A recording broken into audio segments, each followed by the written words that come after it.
Bismillahirrahmanirrahim. Assalamualaikum warahmatullahi wabarakatuh. Perkenalkan, nama saya Alvin Rahman Fauzan dengan NPM 2206824804. Pada kali ini saya ingin menjelaskan mengenai metode numerik, yaitu aplikasi metode numerik dalam kasus circular economy dan engineering dengan conscious thinking.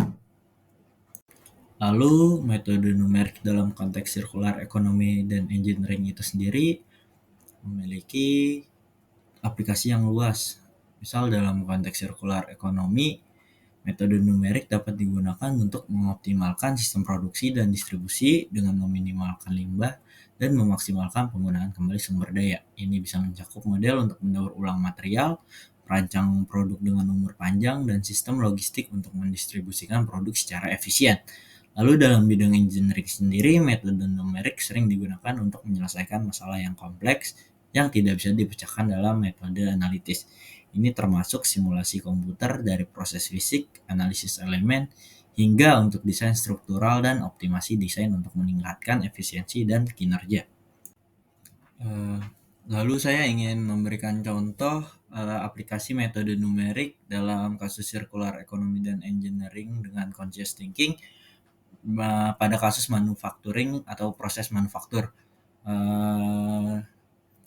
Dalam kasus manufaktur ini memiliki pendekatan yang bertujuan untuk membuat proses produksi lebih efisien, mengurangi limbah, dan meningkatkan keberlanjutan. Dalam praktiknya, optimasi ini dapat mencakup berbagai strategi dan teknik, termasuk penggunaan algoritma genetika yang terinspirasi dari evolusi biologis untuk menemukan solusi optimal dalam masalah yang kompleks.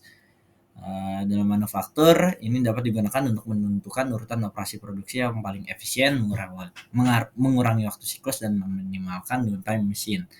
Lalu ada lean manufacturing yang berfokus pada pengurangan pemborosan dalam semua aspek produksi, termaksud pemborosan waktu, material, dan tenaga kerja.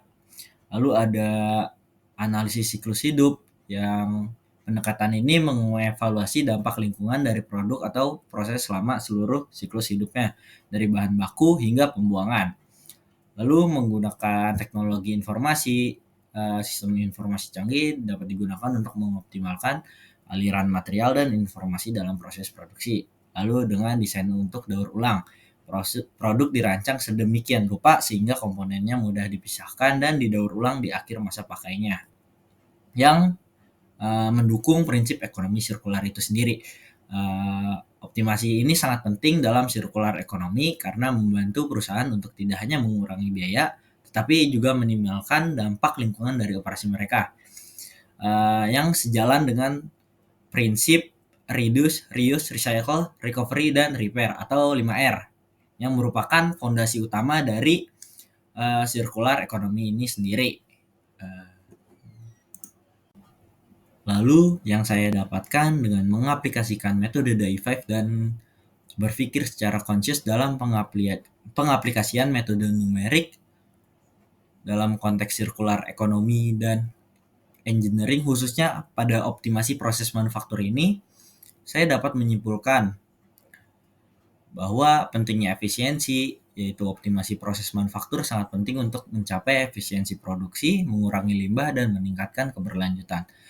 Lalu teknologi dan metodologi, yaitu penggunaan algoritma genetika, lean manufacturing, analisis siklus hidup, teknologi informasi, dan desain untuk daur ulang merupakan beberapa teknik yang digunakan untuk optimalisasi manufaktur. Lalu dengan dukungan terhadap circular economy, optimasi ini mendukung prinsip-prinsip ekonomi sirkular atau sirkular ekonomi seperti mengurangi, menggunakan kembali, mendaur ulang, memulihkan, dan memperbaiki, atau 5R, yang membantu perusahaan untuk beroperasi dengan cara yang lebih ramah lingkungan. Lalu mendapatkan manfaat jangka panjang dengan mengurangi pemborosan dan meningkatkan daur ulang. Perusahaan tidak hanya dapat mengurangi biaya, tetapi juga meminimalkan dampak lingkungan dari operasi mereka yang mengarah pada keberlanjutan jangka panjang. Secara keseluruhan, optimasi proses manufaktur dalam Circular economy merupakan tentang menciptakan nilai lebih dengan sumber daya yang lebih sedikit dan memastikan bahwa produk dan proses jalan dengan tujuan berkelanjutan global. Ini memerlukan pendekatan holistik yang mempertimbangkan seluruh siklus hidup produk dan interaksi dengan sistem ekonomi yang lebih besar. Sekian dari saya. Wassalamualaikum warahmatullahi wabarakatuh.